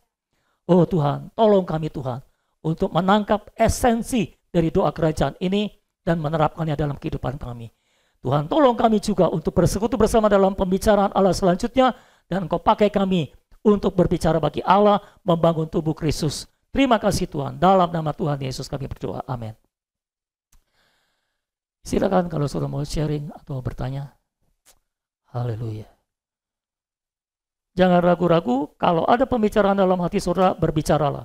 Jangan disimpan dan jangan dibuang. Silakan. Oke, Aci dulu. Ya, seperti yang tadi Ded bilang, bahwa ternyata doa Bapa kami ini luar biasa. Amin. Khususnya buat saya nggak nyangka ternyata dari doa Bapa kami, maksudnya doa ini tuh nggak asing buat saya gitu. Dari dulu kecil itu bahkan kayak rutinitas doa itu gitu, sampai hafal gitu. Tapi baru kali ini dalam doa itu syarat atau penuh dengan makna gitu. Saya baru tahu khususnya dalam doa Bapa kami ini ada 3 hal yang Tuhan kerjakan dalam diri saya tadi sepanjang dipersekutukan. Puji Tuhan, Tuhan melalui doa Bapa kami ini Tuhan memerdekakan saya, Tuhan menegur saya, Tuhan mencelikan saya. Tuhan memerdekakan saya bahwa ternyata doa itu enggak bertele-tele. Jujur, dulu kalau udah doa, waktunya doa, aduh saya kayaknya itu jadi beban gitu. Karena yang lain kok doanya indah gitu, kayaknya tuh pinter gitu istilahnya, pinter ngomong, pinter doa. Saya enggak ini Tuhan, jadi saya mundur. Atau kalau enggak, misalkan dalam doa korporat, pada doa, ya ini saya udah didoakan, akhirnya saya enggak doa. Ternyata padahal tadi dibilang Tuhan aja berdoa 3 kali, artinya enggak apa-apa. Misalkan ada yang udah mendoakan, ya saya doa lagi juga enggak apa-apa. Yeah. Karena itu yang pembicaraan Allah di dalam saya. Betul. Gitu. Itu memerdekakan saya. Terus hal yang menegur itu tentang alamat doa. Alamat doa adalah hanya kepada Bapa di sorga. Amen. kayak persis seperti yang tadi dicontohkan gitu dalam doa. Terkadang saya doa ya, kayaknya memang Tuhan maksudnya memberi pengharapan gitu untuk keluarga, untuk suami, untuk anak atau untuk orang tua. Tapi di sini Tuhan menegur, Tuhan mengoreksi saya.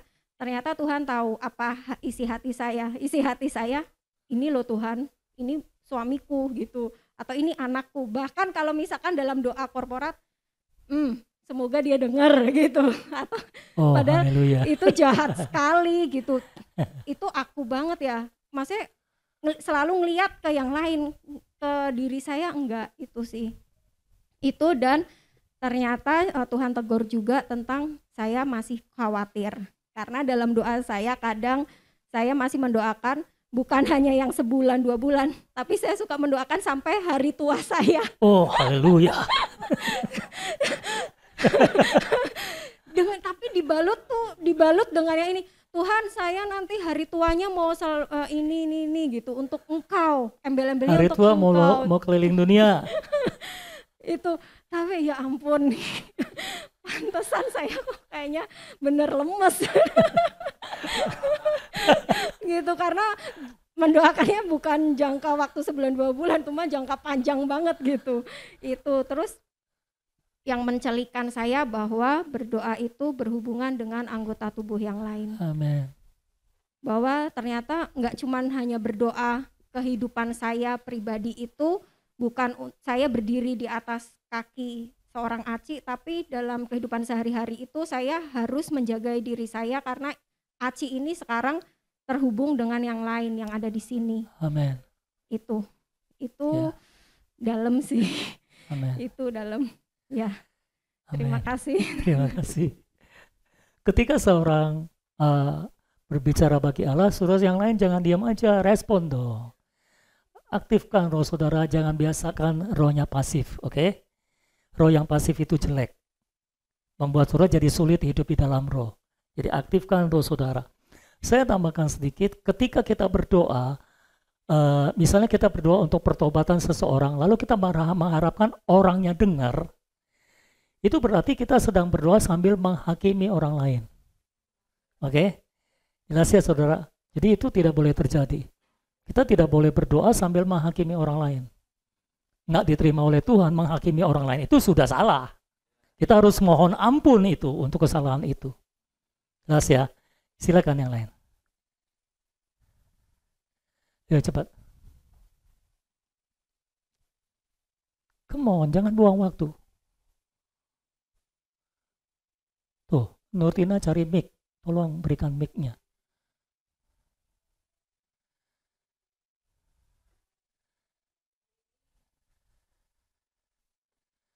Itu di bawahnya. Ini para WL tolong belajar on off mic ya. Supaya bisa matikan dan hidupin mic sendiri gitu. Hari ini khotbahnya luar biasa. Dan saya juga agak kaget tadi Aci, ternyata bukan BPJS ada aja yang ada JHT. Ternyata doa juga ada jaminan hari tua. Wow. Luar biasa. Kita semakin diperlengkapi dengan doa yang dikupas hari ini. Khususnya yang bertele-tele ya, saya juga ditegur ya untuk doa yang bertele-tele. Biasanya itu diawali dengan ya memuja Tuhan sih.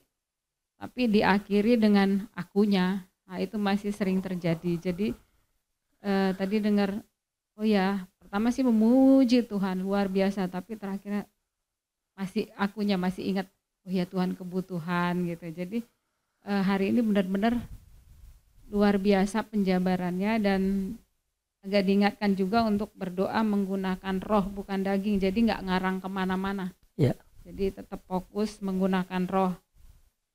Di sini juga saya dilengkapi dengan yang berdoa dengan motivasi yang benar. Jadi bukan untuk keinginan diri sendiri, tapi hanya kehendak Tuhan. Nah, terima kasih. Oke, thank you. Yang lain silakan cepat. Saya kira Rodolf mau ngomong. Siapa? Andre, silakan. Iya, doa Bapa kami ini kayaknya judulnya bukan doa Bapa kami deh ya. doa kerajaan yang benar. Iya, doa kerajaan. Ya, orang sering sebutnya doa Bapa kami karena mulainya dari Bapa kami. Doa ini mengakhiri si alami kita gitu. Kita memang nggak bisa hidup dengan alami kita.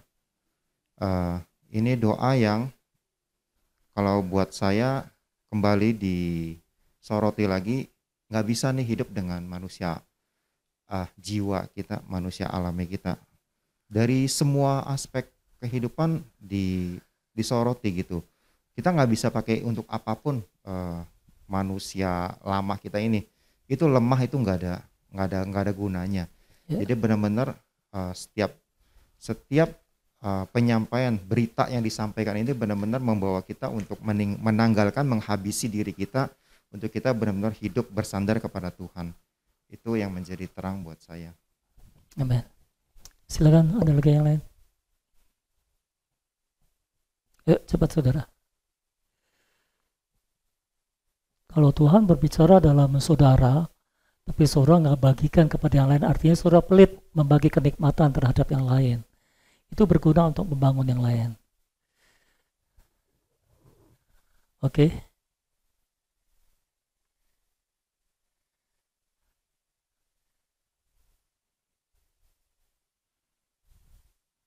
Saya mau dengar dari Yulis, setelah Yulis saya mau dengar dari Eli. Tadi kan Ko Andre sempat bilang tentang bersandar. Nah, saya diingat yang terakhir itu yang jika kita merasa kuat, justru saat itulah Bapa akan membawa kita ke dalam pencobaan untuk menunjukkan bahwa kita lemah. Ya. Nah, ini sebenarnya tadi juga terasa hidup buat saya. Saya benar-benar teringat bahwa memang kita perlu sangat-sangat bergantung. Kan kita hidup hanya karena belas kasihan Tuhan. Amin. Bahkan kalau kita merasa rasanya oke-oke, tapi satu waktu Tuhan bisa menyeting situasi dan keadaan supaya membukakan kita lagi bahwa kita itu butuh Tuhan, bergantung ke Tuhan, dan gak bisa kalau tanpa Tuhan gitu. Betul. Amin. Jadi Tuhan bisa lakukan apa aja buat kita. Nah sekarang kan kita diajar untuk terus berpaling ke dalam roh dan itu membantu. Jadi nggak harus tunggu istilahnya babak belur baru berseru-seru gitu, tapi dari sekarang kita sudah melatih. Memang ya kadang-kadang kita kan karena kesibukan atau apa, tapi waktu diingatkan kembali lagi berseru. Jadi dari situ saya merasa dengan menyerukan nama Tuhan kita bisa tahu bahwa kita itu bersyukur, kita itu butuh belas kasihan Tuhan, kita itu butuh kemurahan Tuhan, dan gak bisa hidup tanpa Tuhan. Amen. Dengan menyerukan nama Tuhan, rasanya itu Tuhan saya mau bergantung kepadamu sepanjang hari ini. Tolong saya Tuhan. Jadi itu yang saya dapat. Amin. Amin. Silakan Eli. Setelah itu lanjut yang lain ya, silakan.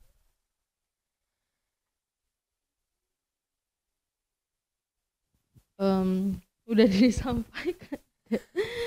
Baru tadi Aci ngomong. Iya, kalau di saya doa ini memang maksudnya hari ini dibukakan banget cara berdoa yang seharusnya gitu loh. Kita alamatnya jelas, terus tidak bertele-tele, dan yang saya garis bawahi tadi yang saya highlight beban doa itu gitu. Ternyata firman Tuhan itu jelas banget, kesusahan sehari cukuplah sehari gitu. Tapi keseringannya yaitu berbungkus rohani, seolah-olah yang kita minta itu, yang saya minta itu ini masih ini kok Tuhan gitu. Tapi ternyata Tuhan ya udah yang sehari itu ya cukup sehari gitu, dan nggak usah khawatir tentang hari esok gitu. Karena ternyata Tuhan menyediakan berkatnya itu setiap hari gitu. Setiap hari Tuhan kasih berkat baru. Jadi yang saya minta hari ini untuk besok dan untuk hari tua nanti itu udah basi istilahnya. Kalau mau jujur basi gitu, nggak up to date. Sementara Tuhan itu ternyata sangat update sekali gitu. Setiap hari Tuhan kasih sesuatu yang baru buat kita. Dan itu menegur buat saya. Dan seperti yang Aci bilang juga, ternyata kita berdoa ketika saya berdoa untuk yang sepertinya pribadi, itu tidak hanya tentang diri saya, tapi juga tentang kita sebagai satu tubuh, satu anggota tubuh. Dan saya maksudnya merasa kayak Tuhan ngomong, gak bisa lagi loh doa dengan egois gitu, dengan diri kamu sendiri. Kamu harus mikirkan orang lain juga. Dan doanya itu ujung-ujungnya tidak lagi tentang diri saya, tapi tentang bagaimana saya hidup seperti yang Tuhan mau, seperti apa yang Tuhan mau. Cuman ada satu pertanyaan, Dad. Tadi kan Dad ada singgung, buat apa kita menabung gitu kan? Nah saya cuma mau nanya aja, Tuhan kan kasih kita hikmat juga dalam hal mengelola segala sesuatu yang Tuhan percayakan dalam hidup kita. Terus kalau kita bikin planning menabung, bukan dalam arti kita khawatir, maksudnya ini Tuhan kasih berkat. Nah kita kan mau simpan, ya kalau rohaninya kan kalau Tuhan mau pakai kita punya dana. Tapi ini maksudnya serius, Dad. Boleh nggak sih sebenarnya kita nabung bukan dengan tujuan, karena ini kan sekarang kita udah diperbarui. Tujuan menabungnya bukan mau memperkaya diri, bukan karena mau khawatir, dan juga bukan bilang ini untuk Tuhan. Saya nggak berani bilang seperti itu, karena takutnya ketika Tuhan benar-benar kasih, sayanya nggak rela lagi gitu kan. Cuman saya mau nanya aja, boleh nggak sih sebenarnya kita nabung, Dad? Oke. Sebelum saya menjawab itu, yang tadi Eli bilang kalau kita berdoa untuk yang sebulan kemudian, 2 bulan kemudian, hari tua, itu basi. Itu bisa dikaitkan dengan, kan diajarinnya Tuhan berikan kami makanan kami hari ini yang secukupnya. Betul juga ya, kalau makanan kan harus hari ini ya, fresh ya. Kalau makanan kita minta yang hari besok, hari kemudian dikasih hari ini ya basi ya. Saya baru ngeh nih saudara. Saya baru ngeh nih. Kalau makanan ya dikasih hari ini untuk hari ini, besok ya untuk besok gitu kan. Kalau kamu minta makanan hari ini untuk hari tuamu, itu bukan udah basi lagi tuh, udah berulat tuh. Iya betul juga sih. Ya. Tuh kadang-kadang kita baru sadar saudara ya. Itu doanya penuh hikmat ternyata ya. Boleh nggak kita nabung? Terus tadi ada pernyataan, saya ada bilang ngapain nabung ya? Buat apa nabung? Kayaknya saya nggak ada bilang gitu deh. Iya. Boleh nggak kita nabung? Jelas boleh. Ya, karena itu ada bank. Menabung itu untuk mempermudah kita, di samping untuk menyimpan duit, tapi perhatikan baik-baik, ketika kita menyimpan duit, jangan bergantung pada tabungan. Jangan bergantung pada tabungan, dan sekali waktu, kalau Tuhan suruh serahkan itu, suruh harus, ada yang ngomong serahkan tapi bisik-bisik, serahkan. Suruh harus serahkan.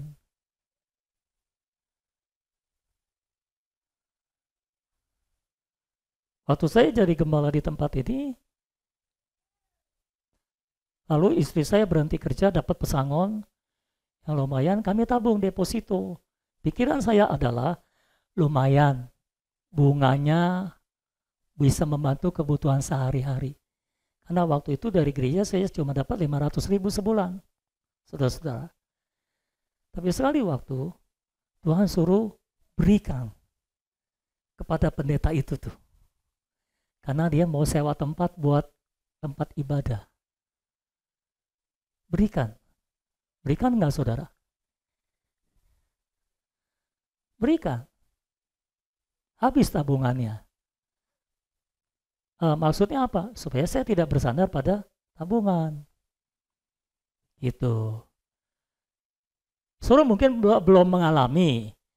Berdoalah supaya saudara mengalaminya. Tidak ada amin untuk itu.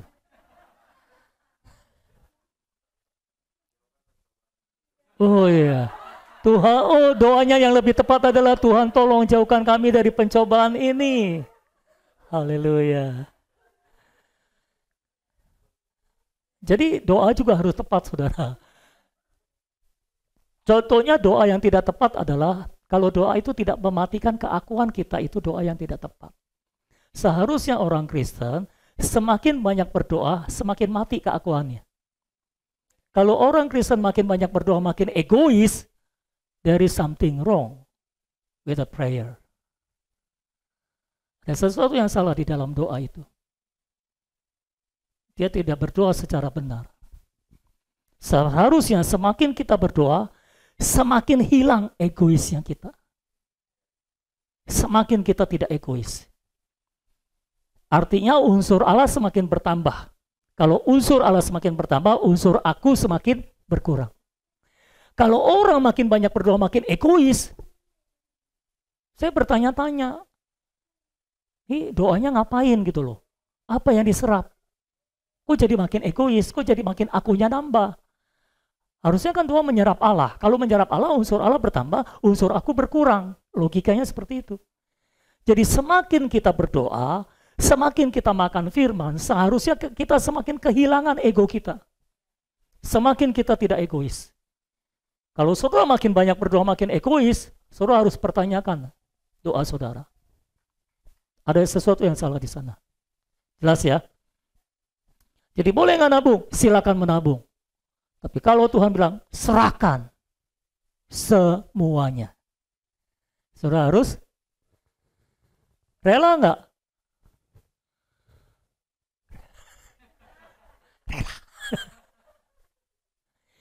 Ya saudara harus rela. Tadi kan saudara nyanyi, hidupku bukan milikku lagi, asik. Namun ku serahkan bagi kerajaanmu. Nah saudara disuruh serahkan nggak rela, malaikat teriak, gombal, bohong gitu saudara.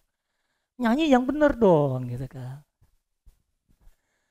Tiada yang lain selain dirimu, hanya kau Tuhan dalam hidupku. Ku serahkan semua seluruh milikku. Amin. Engkau milikku, aku milikmu. Kau pemilik hidupku. Kalau pemilik hidupmu bilang serahkan, artinya kalau saudara bilang enggak rela Tuhan, artinya engkau pemilik hidupmu sendiri, bukan Tuhan pemilik hidupmu. Haleluya, haleluya. Puji Tuhan. Terima kasih Eli. Apakah Eli membawa kita ke dalam pencobaan?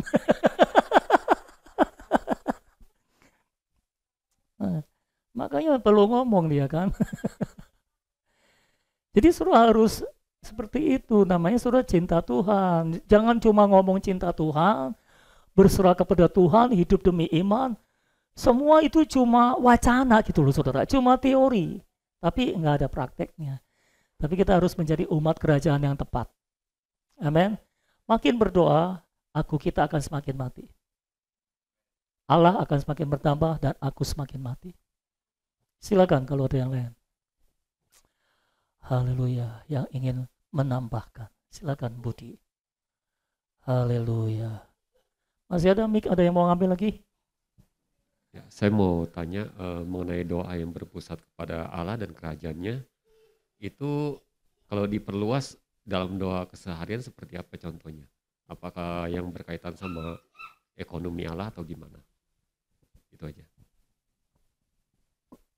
Ada yang mau jawab? Silakan kalau ada yang mau jawab. Alah saudara ini kalau disuruh jawab nggak pernah mau deh. Si saya yang jawab terus. Pertanyaannya apa? Nggak kedengeran. Tolong diulang. Tolong diulang. Saudara harus belajar menjawab juga kan. Ya, tadi yang saya tanyakan doa yang berpusat kepada Allah dan kerajaannya. Itu dalam keseharian itu doa sehari-hari aplikasinya seperti apa contohnya? Apakah yang berkaitan dengan ekonomi Allah atau bagaimana? Oke, ada yang mau jawab? Nah, dia tanya lagi. Jangan suruh ngulang pertanyaannya lagi. Ada yang mau jawab? Oh, Michael, silakan. Kan doa Bapak, doa kerajaan ini kan adalah sebuah pola ya, di mana diberikan polanya secara jelas mengenai apa saja di dalamnya. Tapi sebenarnya inti dari kita berdoa itu tadi udah dijelaskan, bahwa kita tuh mengungkapkan apa yang ada dalam perasaan roh kita. Jadi kalau misalnya kita mau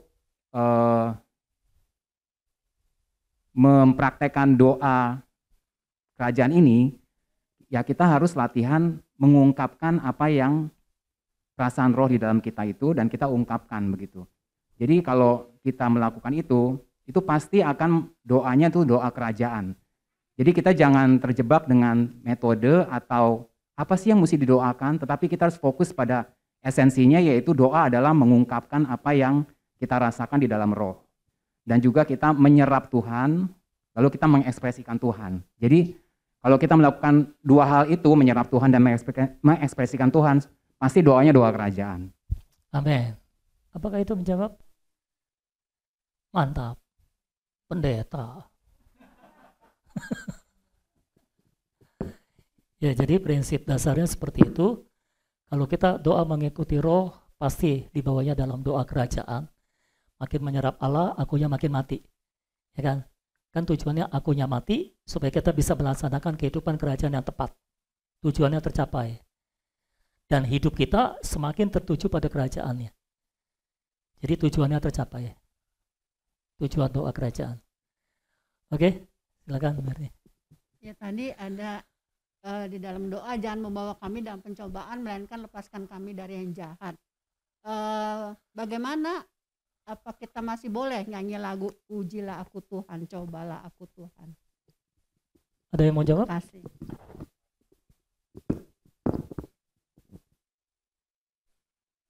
Masih boleh nggak nyanyi Ujilah Aku Tuhan, maksudnya gitu? Karena kan kita sisi yang lain berdoa, jangan bawa kami ke dalam pencobaan. Ada yang mau jawab? Silakan. Iya, Robi silakan. Ya. Jangan Michael lagi, gantian dong Romi dong. Jadi pertanyaannya. Mantap, anaknya yang jawab.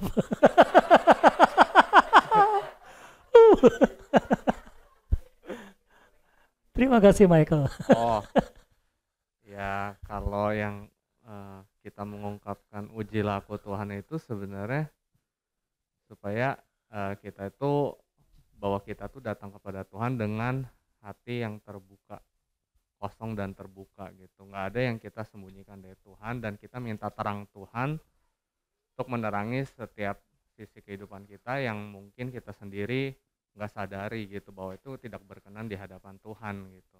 Itu sih. Ya, menjawab? Dia tepuk tangan buat anaknya sendiri.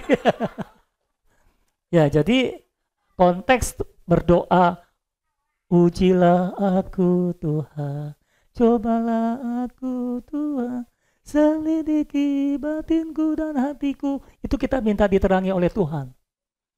Tuhan, uji aku, terangi aku, hakimi aku. Kalau masih ada yang salah dalam batinku, terangi aku, uji aku.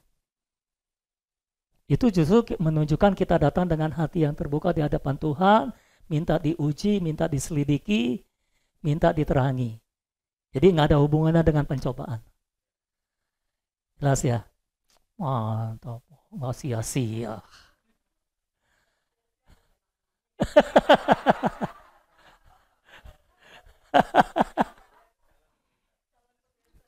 Oh, calon pendeta.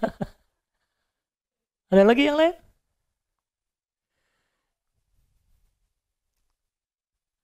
Ada lagi yang mau menambahkan? Cukup? Yuk kita berdoa. Haleluya. Tuhan, terima kasih buat firman-Mu. Hari ini Tuhan, Kau mencelikan mata kami di dalam doa Tuhan. Terima kasih Engkau mengajarkan doa yang begitu luar biasa bagi kami. Sungguh Tuhan, kami merasa ini doa yang sangat luar biasa. Ini doa yang penuh dengan hikmah, penuh dengan kekayaan ilahi, kekayaan rohani Tuhan. Oh Tuhan, doa yang mematikan keakuan, doa yang mendatangkan kerajaan-Mu dan menjadikan kehendak-Mu terjadi di bumi seperti di sorga. Tuhan, ini doa yang tak terjangkau oleh pikiran kami Tuhan. Engkau sungguh Tuhan yang luar biasa. Roh Kudus, terima kasih buat catatan-Mu mengenai doa Bapa kami. Sungguh kami mensyukurinya Tuhan. Tolong kami untuk berdoa dengan pola doa kerajaan. Sehingga setiap hari Tuhan, ego kami semakin mati. Dan Allah semakin bertambah di dalam hidup kami. Biarlah hati kami tertuju kepada nama Allah, kerajaan Allah dan kehendak Allah. Dan bukan kepada nama kami, kerajaan kami dan kehendak kami Tuhan. Matikan kami Tuhan. Karena hayat alamiah kami tidak memadai untuk mengikuti Engkau sampai pada akhirnya. Kami menyerahkan setiap hidup kami dalam tangan Tuhan. Kami telah mati bersama dengan Kristus. Kami telah tersalib bersama dengan Kristus. Sekarang kami hidup, tapi bukan lagi kami yang hidup. Melainkan Kristus yang hidup di dalam kami. Kristus yang hidup bagi kami. Kristus adalah hidup kami.